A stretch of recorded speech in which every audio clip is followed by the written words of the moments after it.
Wade, we're here today for a special announcement on aquaculture. And of course we got our Minister Andrew Parsons is here, and Fisheries Minister Derek Craig, and some officials from Great Aquaculture. So I'm not adding anything to say on right now. I'm just going to pass it over to our Minister Andrew Parsons to do the interesting instructions. Thank you. Thank you, Mayor, and I'm going to make this quick because I'm going to let my friend Derek Bragg make the announcement. It's great to have Derek and his team down here today. Derek's a Greens fan, and he's been in government with me now since 2015, so we've been pretty tight for the last few years, and it's great to have him here, along with Reed, to make this what I think is going to be a good news announcement today. It's great to see everybody here. I'm glad that we showed sunny weather today, like it is always here. Sunny weather. That's why everybody's settling here. It's because of the sun at all times, 365. But you know what? This is something that's been talked about for a long, long time. And you know, I keep thinking about the opportunities that we have in this area, especially the work that's been done recently on the marine conservation area, the work that's been done lately in the talks with the federal government on the possibility of the park and making that a federal park. And this is just one more, I think, here that ties into opportunity on the South Coast. So on that note, I ask my friend Derek Bragg to come up and say a few words. Steal the mayor's notes. Thank you, Andrew. And it's a great day to be down here. Drove down this morning, caught a rope yesterday, and to come down for this announcement day, I must say, is a great thing for the province, but in particular, this is going to be a great announcement for this area. As you guys would know, aquaculture has become such a big part in our province, and we have some big players in our province right now. Never be detracted. Sometimes you'll hear some negativity. It's very positive. It's very safe. I don't know if you guys had the opportunity to ever have any farm salmon, but it's probably some of the bitter salmon that you'll ever taste. And I mean, with the season closed, and I say this with a smile, I'm sure nobody's tasted Atlantic salmon in a long time. So this is something great to bring to this area. Right now, we actively employ around 580 people in this province, and we're expected to generate an additional 1,500 new jobs over the next few years. So it's going to be a big employer. Down to the Marystown last week, we had an opening, but just to see the young people that's involved in this sector is amazing. I talked to the mayor earlier, and he said, well, what can it bring? I said, it'll bring young people back to the area. So that's something that's needed in all of rural Newfoundland. Mayor says about 1,200 people here now. He says it's mostly an aging demographic, which is all of rural Newfoundland. So wherever we can, we invest, and this opportunity is going to be good for the south coast of this province. So it started off, was a process we went through first, and if you can follow this, first we had an expression of interest. So then people would have came forward, or companies would have came forward, and from the expression of interest then, I gotta get my notes lost already. Can't believe I got that lost on the second line. So there was three different expression of interest for that for the Bays West, and the Bays West is from Bay to Spirit towards Birdsey over to Port of Bass. So this area is part of our base and become world leaders in sustainable aquaculture, and it's tremendous potential. I talked to the chair of Creek a while ago, and he told me what a small area he had and the potential for this province, and we're doing such a small fraction in Newfoundland when it comes to the world needs. So this is a great opportunity for us. So the Bays West has potential to produce 15 to 20,000 metric tons of Atlantic salmon and create employment and economic development, especially here on the southwest coast. We did a multi-phase procurement process. That's where I'm to. So first we did the expression of interest in the Bays West. Then there was a request for qualifications, and finally there was a request for proposals. Now all of this goes through a process and a matrix, and then goes through a fairness advisor. So then when we get through all that, we're very pleased to have actually the executive, I guess, of the Marystown branch here with us today. So green aquaculture came out on top after three proponents. So here today you'll hear from Canute, I think, Candace, and Perry. They're going to do a presentation for us. We're very pleased to have the guys here from Greek today. Last week when we were down in Marystown, we had a grand opening of their facility. If every year in the Marystown area, I know they would love to give you a tour of it. So it would be the nursery where they bring in the eggs. The eggs coming from Iceland, I think, right? And then the eggs are hatched, and the fish are ready for the ocean. The fish right now, I would say they're about herring size. And then they'll be in the ocean for about, 8 months to a year? 18 months. And then they'll bring out some nice big Atlantic salmon. So this is a great potential for this area. I shouldn't let the cat out of the bag, because I did have the opportunity to tour the facilities and to see what the potential is for it. But I'm going to turn this over to Greg right now. You have about a 15-minute presentation, I think? Yes. And I guess then we'll have a few questions, because I know everybody's going to have a question or two about this. But so Perry, you're going to do this? Yep. So I'm going to, if you don't mind, Andrew, I'll introduce Perry Power. Yep. And Perry's going to give us a presentation. So thank you very much. And I should say this: when Andrew said we were going to birds, we said we'll probably get a dozen people. I didn't think we were going to get this crowd today. So thank you all for coming out, because this is a big thing for this area. So Perry, if you wouldn't mind. Thank you, Minister Bragg, and thank you, Andrew as well. We're glad to have both Eric and Andrew here, both ministers of our province, but really exciting day. And I would like to underscore that this is just the beginning. I'm sure many of you, and thank you all for coming. It's great to be here in Burgeo. Many of you have questions, and it's normal to have questions when something new comes. Because you hear things on the media, you hear stories, and you wonder, what is this about? And what does it mean? This is the beginning of a process, and we're mandated. We'll have public consultations that we'll go through, and those are specific to answer many of the questions that you would have about this. But right now, happy to be here, happy to meet a lot of you. I'm actually counting heads to make sure I have enough baseball caps to give out to Candace, so I hope I took enough. So if not, shake your fist at me, and I'll promise I'll be back with more. But really pleased to meet you all, and we'll look forward to coming back and visiting a number of times. So my role with Greg is I'm the Director of Communications and of Human Resources, so I do the hiring and a lot of that. My colleague who I'm going to introduce you to, she's from Govertown. I'm from Long Harbour in Placentia Bay, so we're both Newfoundlanders. And her name is Candace Way. She's the Director of Production for us.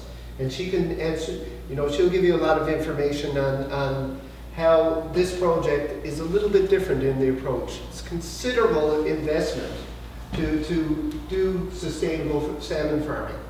And when we say sustainable, that means we endeavor to be as gentle on the environment, and we also aim to work in harmony with other people who make their living either off the sea or on land. And that is the approach that we're dedicated towards. Knut Skatesval is, we joke often to say he's from Whitburn, which he likes very much, but Knut's from a place called Bergen in Norway, which is on the west coast of Bergen, sort of a third of the way up if you look on the map. That's where our global headquarters is based. It is a Norwegian company originally. It's been around since 1992. I almost gave it another decade. So it's one of the world leaders in salmon. We have operations in British Columbia and of course in 2 regions in Norway. One on the very north, which is kind of similar to Newfoundland, and one in a place called Rogaland. So I'm going to invite Candace to come up now and to talk a little bit. She'll show you a presentation, and that may give you a whet your appetite to learn a little bit more. Candace? We have it already. Yeah.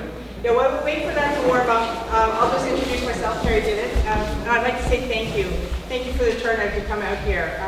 I've been with Greek since 2016, and I'm originally from Newfoundland, born and raised. I was part of the out-migration in 1997 and left home.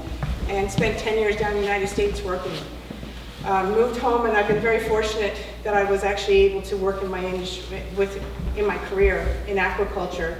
And Grieg's been a fantastic company to work with. I've had the opportunity to go over and tour Norway and see some of the operations. And as Perry mentioned, we've got operations in BC as well. So, and since 2016, I've been living down in Marystown. And I've watched what aquaculture has brought to the Marystown area. Is that one warming up yet or no?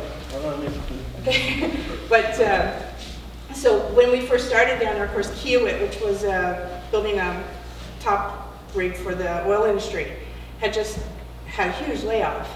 And it was very interesting to kind of watch. It was actually sad, but there was a lot of people as their unemployment was running out, and they were coming and knocking on our doors. And of course, we were delayed.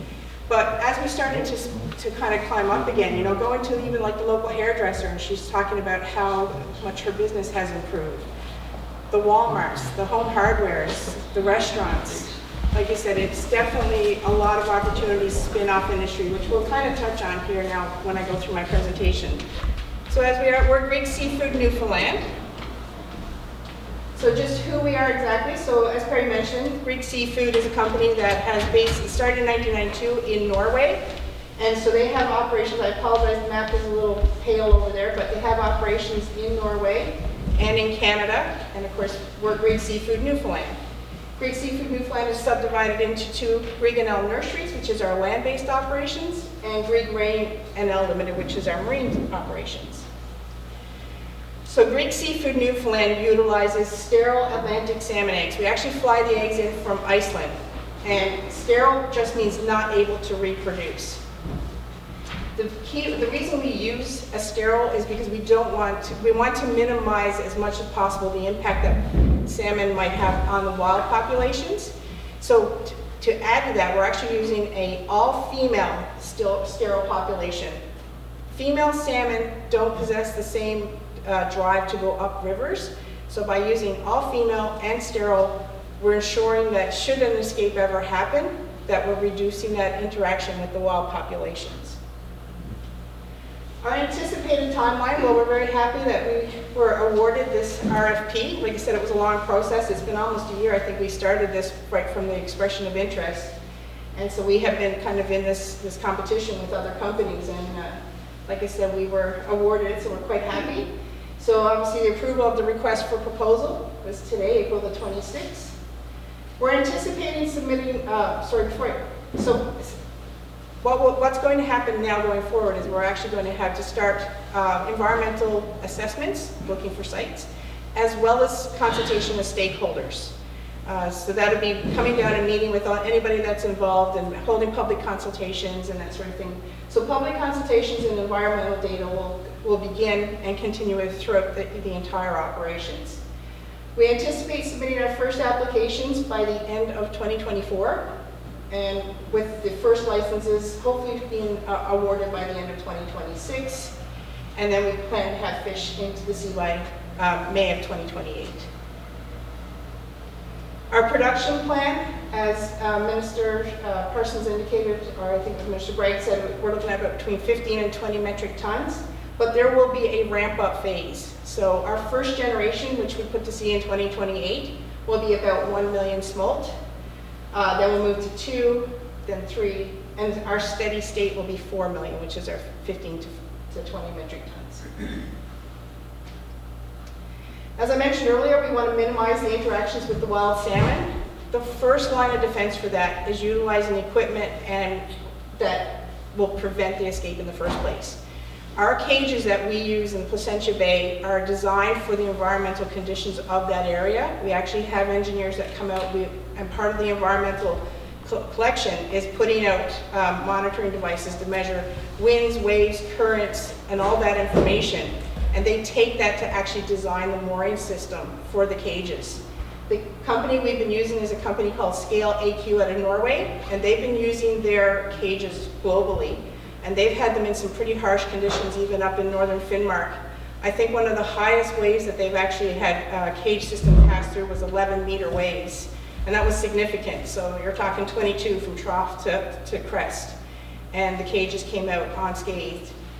We actually had cages in Placentia Bay when the hurricane passed through here last fall. And again, like I said, they came through fine. So we're very confident in the equipment that we're using in terms of, things are progressing and improving. And so the first line of defense is minimize the risk with cages. We're using reinforced netting to prevent attacks from predators, that sort of thing. We're using equipment to remove the dead fish on a daily basis, not just divers. So it's actually equipment that removes the dead fish once, twice, 3 times a day as needed, so they're not staying there and attracting those predators. We have cameras and we're doing inspections. So that's our first line of defense for minimizing interactions with the wild salmon. I've already spoke to you about using the sterile. So should an escape happen, the fish are sterile, which means they can't reproduce. They're all female. They can't mate with the wild, so they can't get that DNA into the wild salmon. Another thing we're using is called traceability. So all of our brood stock, the fins are clipped and maintained in a data bank in Iceland. If there ever was an escape, we can actually, and you caught a fish and you suspected it was a farm fish and you wanted to find out, we can run DNA on that and we can actually trace it back to whether it was one of our, from the parents of the broodstock for our fish. So all of that is being maintained, and we're also monitoring adjacent rivers. So come by chance, last year in 2021, we, in collaboration with DFO, erected a counting fence. And we're going to continue to do that when whatever BMA areas or bay management areas are active in Placentia Bay. And we'll do the same thing here in the Burgeo area to watch for any escaped fish. So like I said, in 2021, this is the Come By Chance counting fence. It's going to be operational again. And right now, we've employed 5 young people from the area just on a counting fence alone in Come By Chance, with another one going up in the Bay to Low River next year. So big question I guess some of you may have outside of the, is it going to harm the wild fish, is what does this mean for your communities? I can't take credit for this great picture, and I'll put this on a PDF to give to the communities, that if you guys have a website or something that you're more than welcome to place this presentation up there. So I can't take credit for this one, but it's called the Salmon Farming Ripple Effect. But it's an amazing illustration, which kind of shows all of the things that kind of spin off from having aquaculture or salmon farming in your area. The ones I'll draw your attention to, first of all, that you can kind of see happening very shortly, would be community investment, transportation, and hospitality. That's the 3 that caught my attention for you, that you're going to see happening first. You're going to actually see people coming here to do these environmental monitoring, so they're going to need somewhere to stay. They're going to need someone who's got a boat to take them out. They're going to need to talk to people that can give them some information as to, what do you think, is this a good area, or who fishes here, those sorts of things. So that's your hospitality and your transportation. And community investment, I've already spoken to you about what I saw in Marystown alone when we were still ramping up. Right from your hairdressers to your restaurants to your Sobeys, to your Riffs, your Pharmasave, you're going to see that happen. Of course, as we progress, there's going to have to be infrastructure as well. That'll happen. So those are long term, but immediately, those are the ones that I see kind of happening here. Local opportunities. We have actually a cage construction laydown area in Marystown that we've built for the company that builds our cages.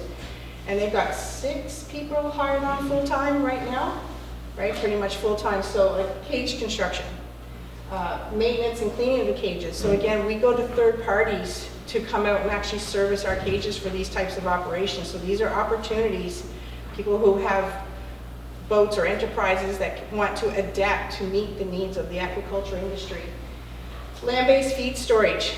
This was in the news not that long ago. Marbase is a facility in Marystown, and our feed supplier just signed a long-term contract with this large, it used to be the old shipyard, and they're converting it into feed storage. So again, long-term contract, they're down there fixing the roof on this building that sat empty for how many years? Has it been 10, 15? 8? Okay, 10, yeah, 8 years. So again, waste management. I passed by that's something I've been heavily involved on in the Burin Peninsula, is working with the waste management facilities to make sure that they meet the regulations, so that we can utilize them and keep those services here. They don't want to have to truck their waste or pump out their septic tanks and take it to central Newfoundland. They want to keep those services for the locals.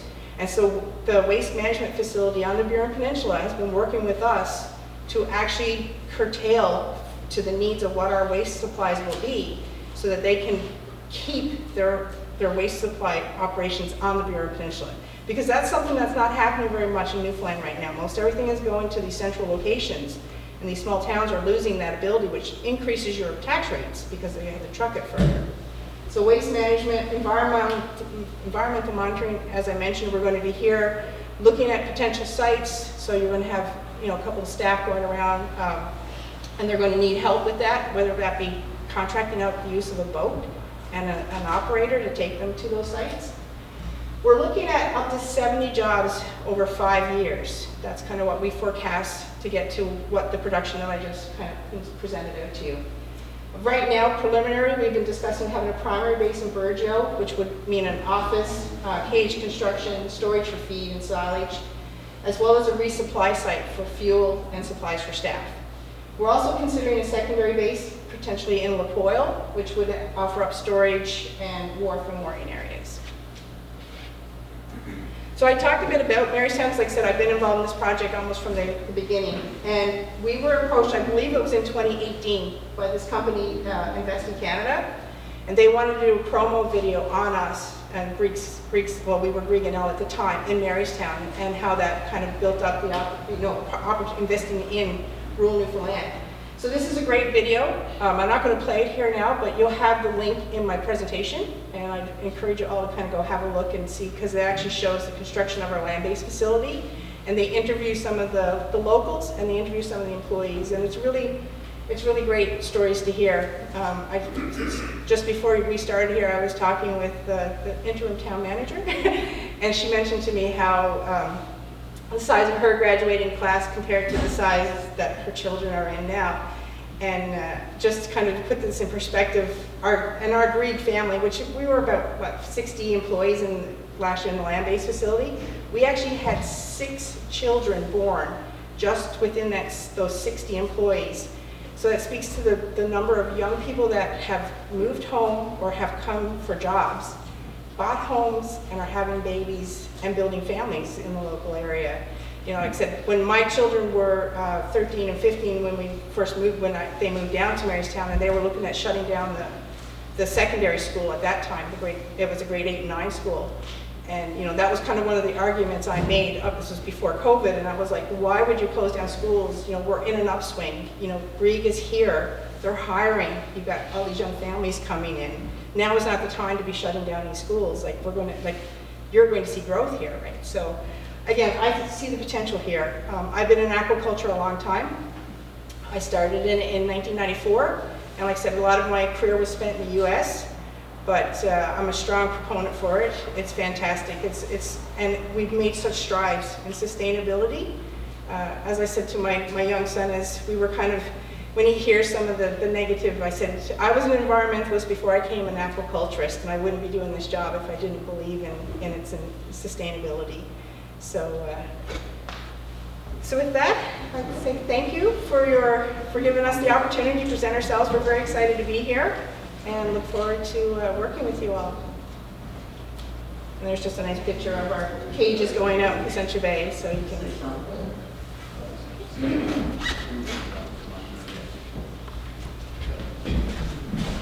So, my name is Chris Chaseford. As you can hear on my dialect, it's a little bit far away from where you guys were born.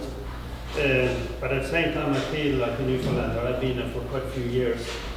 And I must say, first of all, I'm very happy to see that so many people not kind of a short notice to hear about our project. We are really looking forward to work with all of you. We can guarantee that we will do our utmost to make this sustainable and taking care of the beautiful nature we have around us. Our interest when we operate on the sites is the same as anyone else. You don't want to spoil and destroy the area where you are working. That's bad for business as well as bad for the environment. As Candice mentioned, this is a long-term project. It will take time. We started in 2014 in Marystown, and it took us 8 years before we actually are ready to start farming in the sea. And this project will most likely go a little bit faster, but still it's a slow and kind of tedious process, but needed. It ensures that we do it the right way. It ensures that everyone, every stakeholder has their say, and that we take care of most of the concern that we appear. So thank you again for meeting. I'm looking forward to work with all of you, and I think you will find Grieg Seafood as a good company to work with. This will be a company, I hope, also in this region as in Buren, that we are part of the municipality and a part of the coastal area. Thank you.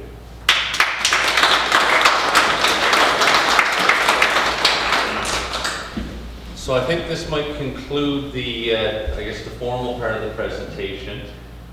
Maybe what we could do, I don't know if people want to ask some questions now while we have the subject matter experts here, or any questions in general, but certainly I think we can open it up to that. First of all, I guess just on behalf of the mayor and the community and myself as the MHA, we're extremely happy to see this prospect here. This, I think, bodes well for this area for the entirety of the time that I've been here, just over 10 years. One of the things we've always talked about is industry. What are we going to do to keep us here, to allow for young families to be here? Because we all know that in most places we have an aging demographic. This is one of those opportunities that I think is extremely important.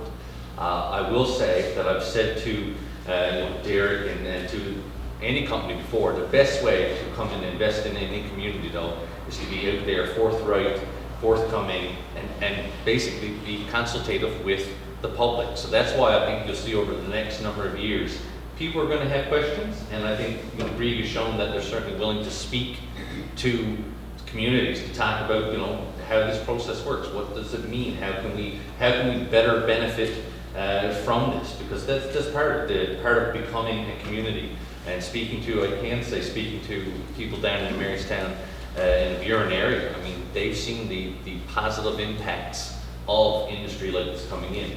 So on that note, I'm extremely happy to be here to see. This has been a long time coming. I know Derek and his department have worked for a long time. So maybe what we can do is if people do have questions, and obviously, some people might not be comfortable asking questions. They're phoning in with questions now, actually. If people are not comfortable asking questions here, we'll find a way to make sure everybody can ask those, whether it's after or privately or on the phone or whatever. But I'll throw it open here now if anybody had anything. What happened down in Charlotte and that kind of, we all seen the pictures on Facebook and whatnot, right? Okay. That's what happened there. I had no idea what you're talking about. Well, they had pigs down in Charlotte back. Oh, okay. And none of it, you didn't process none of it, it all went to the mill plant, but you saw that all rotted in the pigs, and that was on the beaches down there. Okay, so I don't know if that's something that's able to be answered perhaps by Derek. Well, Yeah. I know it's safe. And I should say that I followed the government with pigs, and I was parents and voters. I never seen nothing about a fish die off in the last 30 days because I seen it go to the mill plant. I'll leave that to So Derek. right now, because of incidents like that, we have rules and regulations in place that they have to report to us any disease, any die-offs, anything unusual. It's 24 to 48 hours and that sort of thing. What happened down there is unfortunate. No company wants to go through that. They're looking at probably 500,000 fish dying. The cost of that is astronomical. So that was what, 3 years ago? I think it was 3 years ago. Like, escapes was a big thing a few years ago. You don't hear much about escapes. We did have 3 salmon escape last summer. One of them was mishandled. Someone had it and it wiggled and it fell over the side. They caught 2 out of the 3. One disappeared somewhere. We don't want any of that. We've improved over the years, and in our aquaculture, we've improved like on the nets. It was all like a cod trap years ago. It was just twine. But now it's all steel intermixed with the twine. So you almost need an axe saw to break into the net right now. Will there be problems?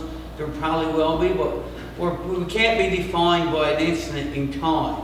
it's a good news story here, and it's a positive news story, and you want the news story to be more positive, just go and talk to the people in Hermitage. Go down to the Canagra Peninsula, go down to Marystown and see what's being there. When you walk, you see young people making decent wages, which is something to be proud of. So, will there be problems? No doubt there will be. But as much as that can be mitigated, and the least of that we get, because we don't want any negative from it. We got a crabfish that's open now. We know they were talking crab being dumped into the ocean. So like anything, you want to make the maximum that you can of that. And I think we've come a long ways in the last few years.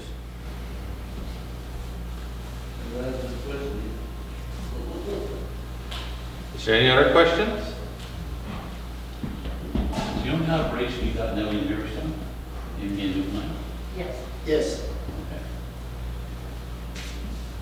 I think, like I say, some of the concerns that a lot of people got is, of course, again, just mentioned right here, a lot of them die-offs ends up coming off here in Burger to get turned into fish meal.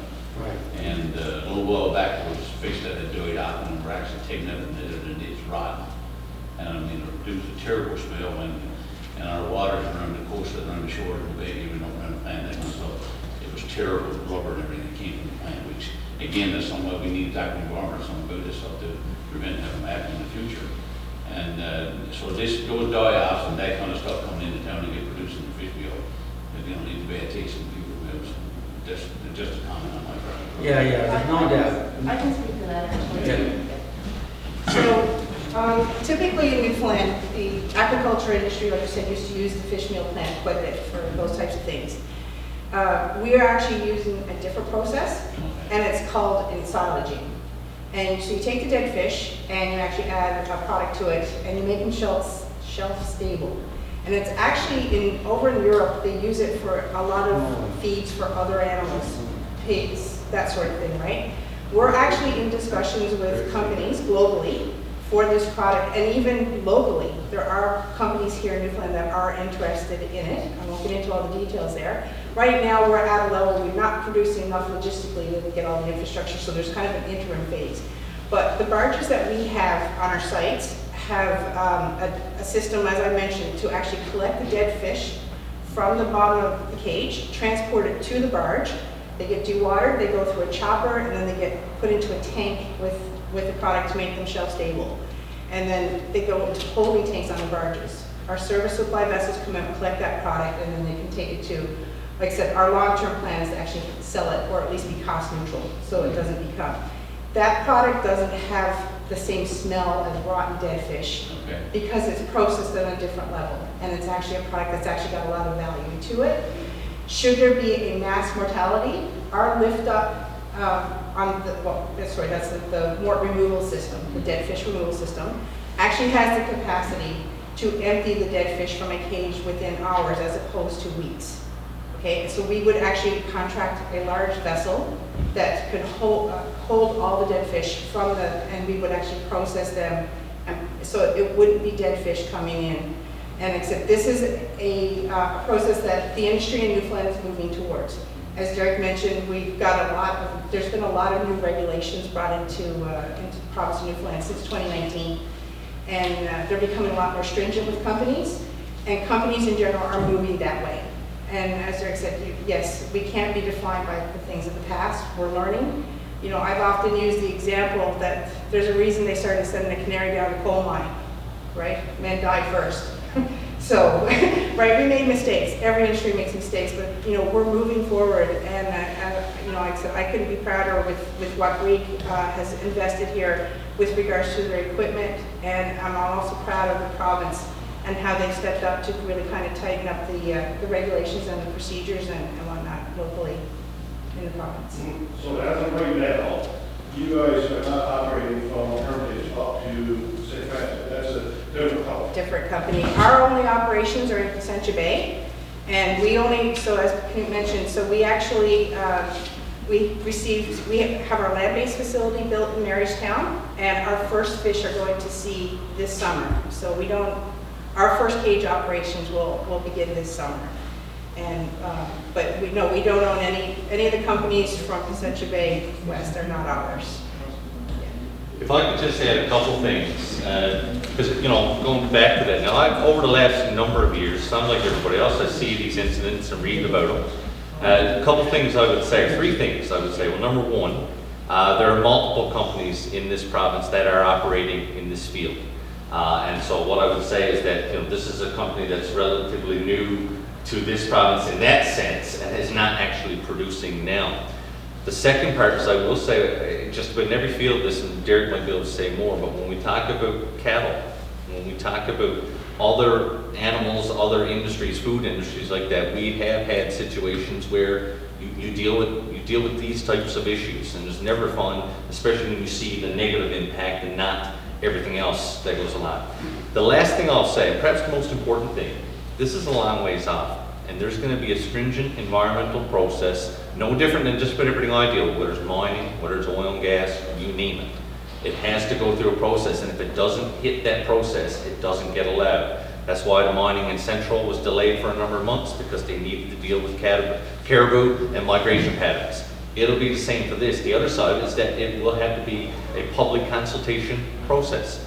So I'm hoping that everybody that's here and everybody who's not here will make sure to be actively involved in that process, to make sure that the company and that the government and that the department and the Department of Environment are aware of concerns and issues going along. That's what it's going to take, as well as seeing what's going on elsewhere. Hopefully that we have learned that there's a big difference between 2022 and even 2015 and then going back to 2010. So that's just a few points I would put here. That doesn't mean that people are wrong to express concerns. You're absolutely right. How can you not?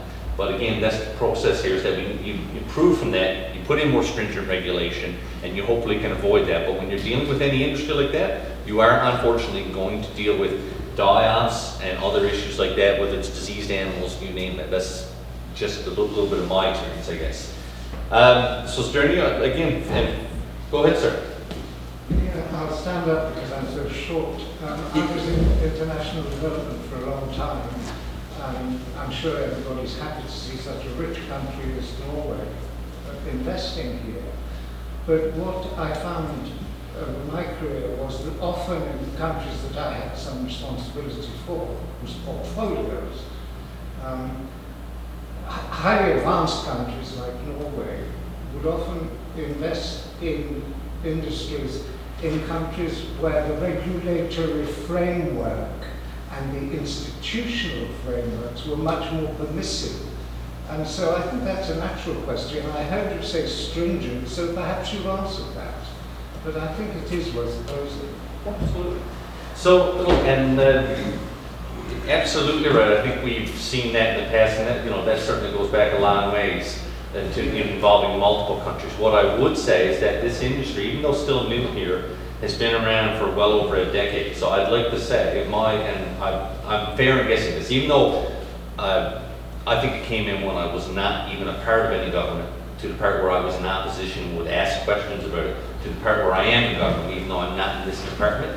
What I would say is that the process, especially on the environmental side, has become more stringent over the years. Now, I can't say generally speaking, is it true that developed countries invest? I still wouldn't consider Canada or Newfoundland and Labrador less developed than perhaps some other countries, but I get the gist of where you're saying. I'd like to think that at the end of the day, we're part of a government that has, civil servants, scientists, people with expertise who've been around the world who can look at it and say, is it worth a buck if it's going to mean the destruction of our environment in a number of years down the road?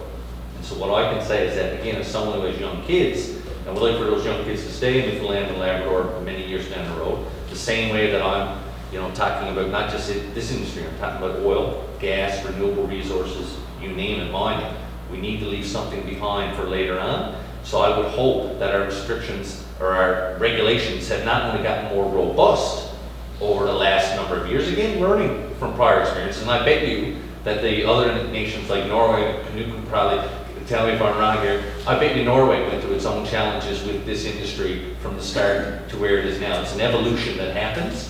Maybe I can let's call it. I'm proud that you think Norway is more advanced than Newfoundland. Well, I was referring to it sorry, but so one of the main reasons why we choose to go to Newfoundland and Canada is actually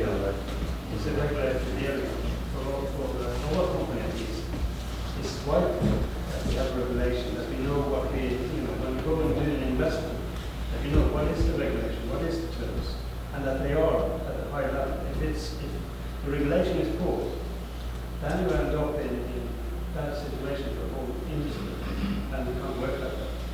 So when we choose the Newfoundland and have been working with the authority, we are very pleased that actually the regulation is strict, and it's getting stricter. And also, I'm very pleased to see that every time when there is an incident, which unfortunately there has been, the government immediately takes action and quite limit those gaps if any. So it's, from my side, it's actually kind of the opposite. We wouldn't invest in any area where the regulation is poor. It's bad for the environment, but it's also bad for the outcome. We need regulation, and we need the terms, we know what to deal with.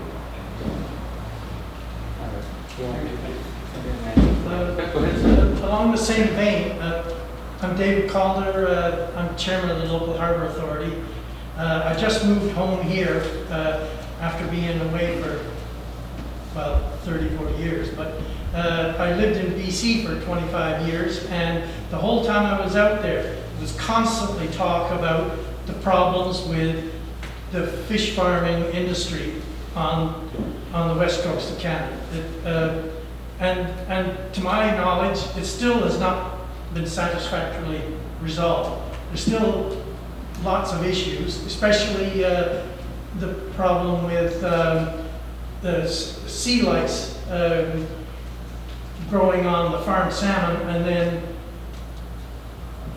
fluffing off to attacking the native populations. So, is anything being done or considered to resolve that problem? Yep. And others? So on the sea lice is naturally forming in the ocean and it's throughout the ocean around the world. Oh, yes. So they adopted a cleaner fish. So the lumpfish, everybody's familiar with lumpfish, and well, they call them the corner, I call them the carner, like the little prickly fish off the wharf. That's a cleaner fish. So they use those with great success. So we have two companies in this province right now, Co-Iris Fishing and Moe, right? And Co-Iris is having great success with the cleaner fish, with the sea lice. The incident that you're referring to has been one company, but not all companies in this province. And I want to talk about our regulations. So we do a jurisdictional, scan of other Atlantic provinces of where they are with their regulations, and actually we do a global scan. And our regulations in this province are as stringent as anywhere, I'd say, in the world. So we're not on the bottom, like a lot of people like to think Newfoundland is coming as a pushover. We're not there. I mean, our regulations for aquaculture are as strict as you're going to find anywhere. What's happening out on the west coast of Canada is a little different because you have so many players, but if you followed the news yesterday, you would have found out that the federal government lost the court case against the aquaculture industry on the west coast on the farming of salmon. So we're pretty proud, I've got to be honest, in our department. I've only been there a year, and I've had the opportunity to tour the sites. I would encourage the town council, maybe if you want to see how this goes, we can now coordinate Canagra Peninsula. We can take you down to Marystown, you can bring a delegation, and you can see exactly what's happening. You can see the results of it. Candace talked about the laydown area. Only thing I was wondering where we could find a flat enough area, because I drove around today and I couldn't find a place to pull in a boat, let alone put down you need something about the size of a Walmart parking lot almost to build a pen, because it's not a small pen. What is it, 30 meters across? 50 meters across. So, I mean, you got the diameter is a big structure that gets built. So the laydown area for that is pretty impressive. Well, I would encourage the town council, like we'll coordinate to show you a laydown area. We'll show you what goes on in other areas. I mean, I know everybody is a little distant, not everybody, some people may be a little distant. But I wish we had this opportunity for my area, my neck of the woods. I live on the northeast coast. We do not have what you guys got on the south coast. You do like the sites. I wish Canada's Bay is showing more pictures of some of the sites that people could see. But again, if the council would get a delegation, 4 or 5 people, carload, whatever, I'll coordinate a trip for that, Mayor, so that you can actually see what goes on. Actually, in June, I'm down in the Canagra Peninsula, and we're going to come up towards Bays West End, looking at some of the sites. it's a great tour to be on, to actually see what's being done. And like I said, you're not selling the shop for good jobs, but it'll bring young people home and it'll create good employment. That's the good thing that I like about the investment that Greg is looking for. Sorry, I had another question, but it's sort of related, but I wanted it for either the Minister of Fisheries or Newfoundland Minister, I'm not sure if it. Our native salmon stocks have been declining for years, and now you're working on aquaculture. But is there anything being done to try and restock our rivers with wild salmon? So from the agriculture side or prevention Well, no, side? I mean, as a minister for fisheries or whatever, shouldn't we be looking at those options as well? I mean, our rivers are dying. I mean, we're not even allowed to catch a fish anymore because the stocks are so low. What about restocking rivers? You know, they do it everywhere else. I don't have the salmon biologist here with me, but I do believe some of our rivers saw some great numbers last year. We do have an active sports fishing in this province. We do not have a commercial fishery. We haven't had a commercial fishery since, I'm thinking, the mid-'80s. It's been a lot of time since we had a commercial fishery. Aquaculture was actually started years and years ago to stock rivers, but then it spawned off to be what it is today. And there was a mistrust to have the same salmon that you were going to farm, but in a river.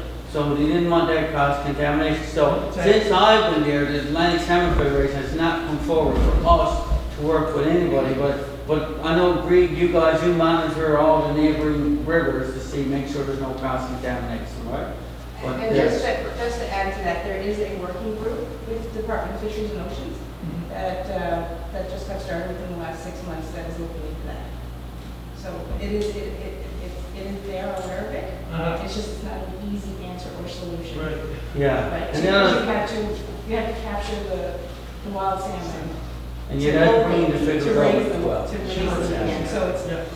but it is being discussed. Yeah, but it's doable. Yes, and it's being discussed, right? So, At the risk, sorry. I didn't know, I apologize, I didn't know who was first there, but we're gonna get to both questions, so no worries. I have a question, but I would like to phrase it a bit differently because I have a tendency to speak in jargon. So this, I hope, will be more simple than the regulatory framework question. If I were an investor in Greek and a Norwegian, what would make me think that investing on the other side of the Atlantic, when we have so much coastline in Norway, investment goes where it's going to get the highest return and where there's a comparative advantage in one place or another? People know Norway's comparative advantage. It has the largest sovereign wealth fund in the world, bar none, more than Saudi Arabia. So what is the comparative advantage for Norway and for Norwegian Greek investors coming here? How do they do better here than they would in Trondheim? Okay, now we have a question. Uncle Sam is in close proximity here. Makes Greek and many of the other agriculture companies are not solely based out of Movi, I believe, is UK based. They're multinationals, as many other companies are. Ours happens to be proudly a Norwegian company. And it makes vast sense for us to be close to the US market, because that's a quickly growing market. The European market is huge, and the market in Asia is growing. You know, it's a world economy. So there are only a few, Candace, you can speak to this a little better than I can, but there are only a few areas in the North Atlantic that are suitable for agriculture. The Faroe Islands, Iceland, Norway, and of course here in Canada, we're fortunate enough to have that capacity. So it makes complete sense to actually, for the ultra-fresh delivery of salmon, because the market desires fresh salmon, to take advantage of it here. And that's, fortunately, our government here has made an environment that is attractive. And we have available coastal areas that farming can be prosecuted in. So it makes a lot of sense. If I may, you mentioned Denmark, the Faroes. I'm sorry? You mentioned Denmark as being, the Faroes, which is Denmark. Right, yes. Isn't it? They have It is, yes, it's Denmark. Does Greed have investments in Denmark? No, sir. No, but they're making money here. We are present in Norway and in Canada. Yeah, that's it. Yes. Okay, thank you. Okay, thank you for the But question. you brought up Denmark, not me. You said I said the you Faroe said Islands. the Faroes as a suitable place. So it's a fair island, but how you... Yes, they have special Yes. status. Yes, sir.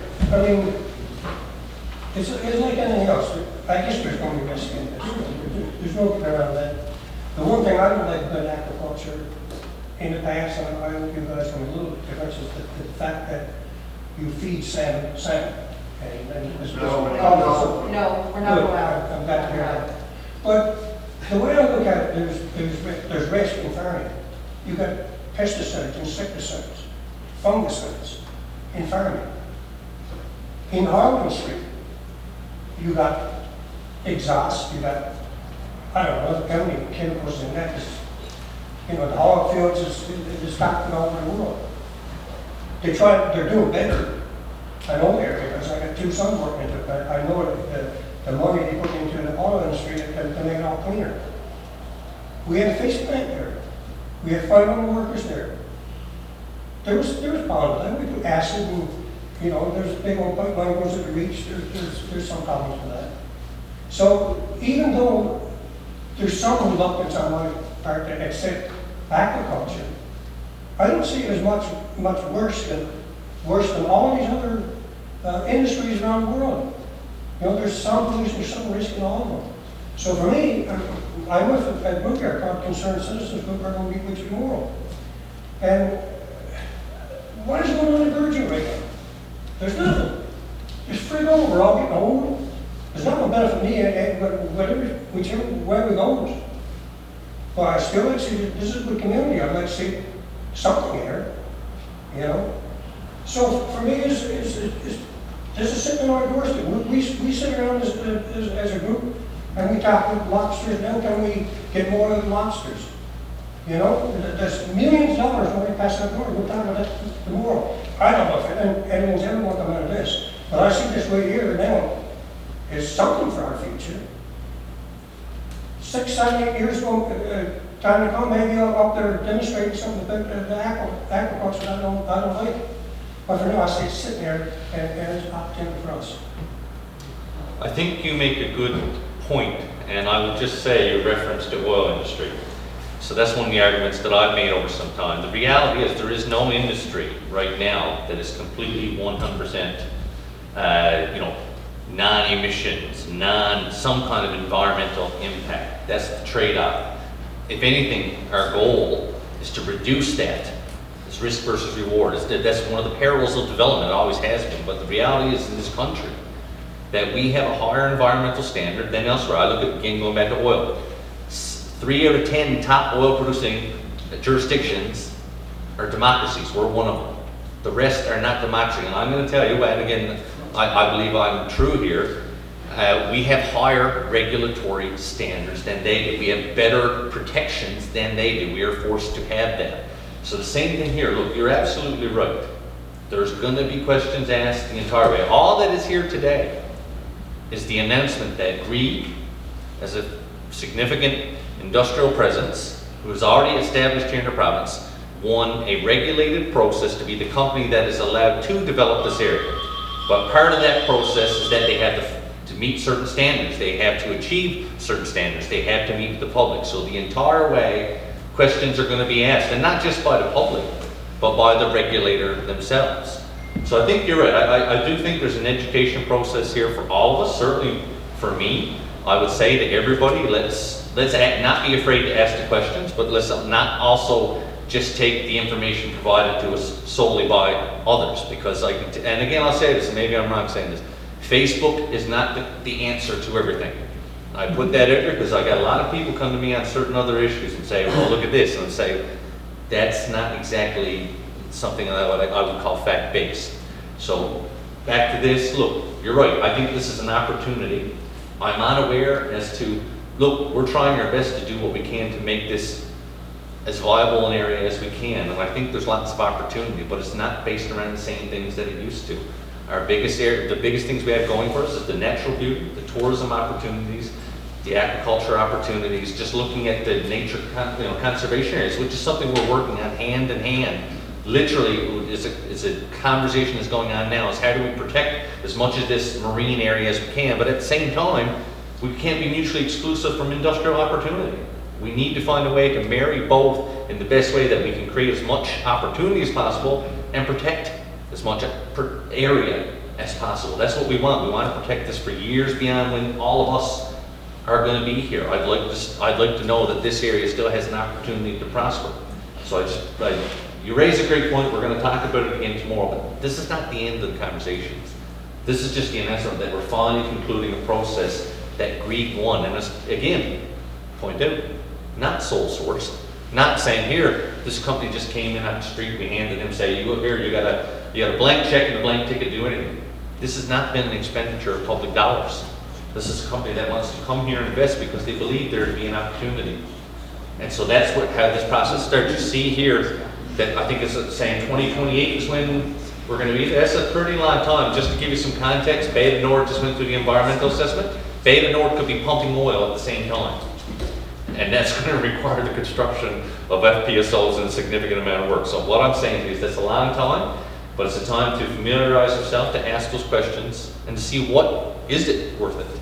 Right now, we feel that there is a gain here. And again, I agree with Derek when he says that this is an opportunity to avail of the information and opportunities elsewhere. Let's see how does it look down to Marystown?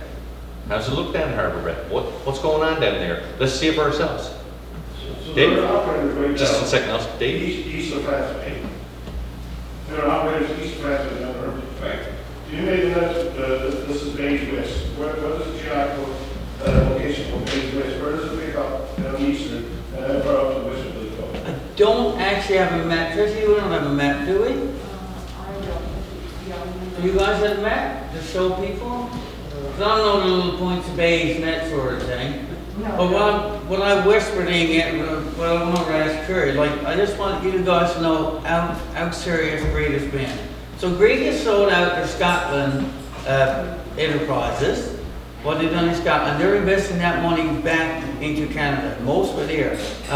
So they've got close to $200 million now invested in Newfoundland right now. So that's $200 million. That's not a small investment. That shows you how serious they are. But on the map, back to the map, we'll get a copy of that for you. I'm sorry, I don't have it with us. And you didn't have your presentation, did you? No, but like I said, we'll be doing public consultations with all, like, none of this, as you mentioned, it's timeline is I can't imagine, Dave, you're the only one that would be asking or thinking that question. So there's no reason we can't find that information and make it publicly available, whether it's through Steve or through the town hall. You know, that and other questions that come in, because there's questions that may not be asked today. Ask them, whether it's me, whether it's the mayor, like, send them along, and because that's half of this is information and access to it, getting answers out there to people on these questions. Alistair? Yes, my name is Alistair Ann, and I've tried to promote this town quite a bit from over the years. I'm impressed with your presentation here today. I'd like to see you go ahead. If you look at me, you can see that I'm not looking for a job. But I just hope it would, and as far as covering off all corners, you know, your chemicals could poison you, this could happen, that could happen, this could happen. Yes, it could. But you must remember, when you go to the doctor and he gives you a pill, sometimes it can kill you, and maybe it will do you good. But you've got to take the one which he thinks is going to be the best. So all I got to say is that the young people here especially should look at this opportunity, because I can guarantee you, when I grew up here, what it is now, this town is not going there, this town is going here. This could be an opportunity to turn it around, and I will certainly promote it, back it, and I guess that's it. So I appreciate that, Al. Some of you would know Mr. Han, former mayor, I believe. He's got a lot of history in this town and in the industry, like a lot of people in this room. There's a lot of expertise here. So what I would say is, look, I share your thought in that even I've seen a difference in my little bit of time here. I bet if you ask my father, who was the member here for the 10, 12 years previous to that, same thing. It's an opportunity, and with opportunity comes risk and reward. And the goal is to make sure we maximize reward and at the same time minimize risk. We minimize risk by having accountability, asking questions, seeing what goes into this. And that's how this process is going to have to be. It's going to have to be transparent. We're going to see it. That being said, I just say to people, have an open mind. I have questions too. This is not my background. But you know what? I like the idea that I have seen elsewhere the economic impact and the amount of when it's actually bringing people into a community as opposed to people just leaving, or in many cases in our small communities, it's getting smaller because we're dying out. We need to find a way to change that curve. So appreciate that, Alistair. Just looking around. Okay. One more question. Go ahead. When will be the first job? Bill wants to know who gets the first job. I'm so glad I'm not in charge of human resources. So, listen, everybody.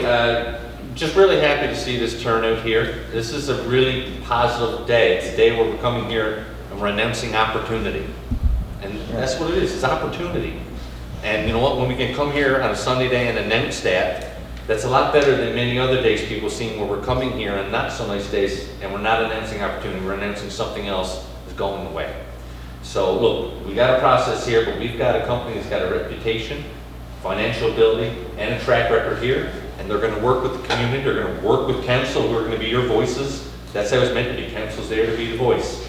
Glad Derek could come here, this department, and his deputy minister back there, Tracy. She was trying to hide away, but I'm just really glad to see this here. So look, everybody knows how to get a hold of all of us. It's pretty easy to track us down, whether it's a call or Facebook or email, and that's what we're meant to do. And on that note, I just want to thank you folks for coming in and doing this. It was a really good presentation, and onwards and upwards. Thank you, everyone.